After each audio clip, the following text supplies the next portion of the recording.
Imagine standing in total silence, a silence so heavy it feels like the air itself is holding its breath.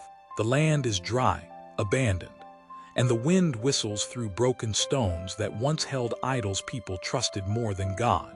Now imagine hearing a voice that cuts through the silence like thunder, rolling across a barren valley. It is the voice of God, and he speaks through his prophet Ezekiel. Son of man, set your face toward the mountains of Israel and prophesy against them. Ezekiel 6:1. This is not a soft word. This is not a gentle whisper. This is God confronting a nation he loved deeply, a nation that turned its back on him. Ezekiel 6 is a chapter of judgment, but beneath the judgment flows a deeper river, God's longing for his people to return. This devotional takes you into the heart of that message. In Ezekiel 6:2, God tells the prophet to speak to the mountains of Israel.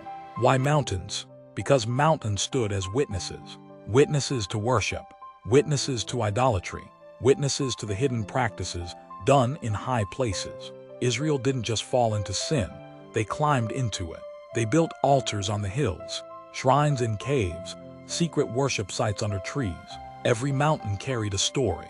God speaks to the mountains because what Israel did in secret, he saw in full clarity. Ezekiel 6:4 says, your altars shall be desolate, your incense altars broken. This is not cruelty. This is surgery. God is removing the very things that were killing his people spiritually. In our modern world, idols may not be carved from stone, but they still exist. Relationships we worship, careers we bow to, habits we hide, secret sins we excuse, voices we trust more than God. Ezekiel 6 reminds us that God will tear down anything that tries to take his place, not because he is angry, but because he is a father who refuses to lose his children. Sometimes the collapse in your life was God destroying an altar you didn't realize you built. Verses 5-7 describe the consequences of Israel's rebellion. It is heavy, sobering, heartbreaking, but God is not punishing to destroy. He is awakening. He says, you shall know that I am the Lord. Ezekiel 6:7. This phrase repeats throughout the chapter. Why? Because God's goal was not destruction. His goal was recognition, a return of the heart, a restoration of identity, a reunion of relationship.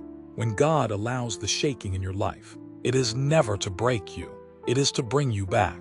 After the judgment, Ezekiel 6:8 gives us hope. Yet I will leave a remnant. This is the heartbeat of God. No matter how dark the situation, no matter how far someone has wandered, God always preserves a remnant. A remnant is a people who survive, a people who return, a people who remember, a people who worship again.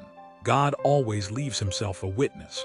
Maybe you are that remnant in your family, the person God preserved to break generational patterns, the one who will turn the hearts back to him. Verse 9 is one of the most emotional moments in the chapter. God says his people will remember him when they are broken with a broken heart and a wounded spirit. This is not emotional cruelty. This is spiritual clarity. Pain has a way of making us remember what comfort made us forget. Sometimes the breaking is not meant to destroy you. It's meant to wake you up. And when Israel remembers God, something beautiful happens. Their idols lose their hold. Their old ways lose their appeal. Their eyes turn back to the one who never stopped loving them. The chapter ends with this divine refrain once again. Ezekiel 6 teaches one lesson deeply. Everything God does, even discipline, is meant to lead us back into relationship with him. His justice is not separated from his mercy. His correction is not separated from his compassion. His discipline is not separated from his love. Ezekiel 6 is not a chapter of punishment. It's a chapter of pursuit. The God who speaks here is a God who refuses to lose his people. So today, as you reflect on Ezekiel 6, ask yourself, what altars in my life need to come down? What hidden places need God's light? Where have I drifted without realizing it? What idols still occupy space in my heart? And then remember, even if you have wandered far, even if you feel spiritually scattered, even if you feel broken or distant, God preserves a remnant. God rebuilds what was torn down. God restores what was lost. And God always welcomes you back. And they shall know that I am the Lord. Ezekiel 6.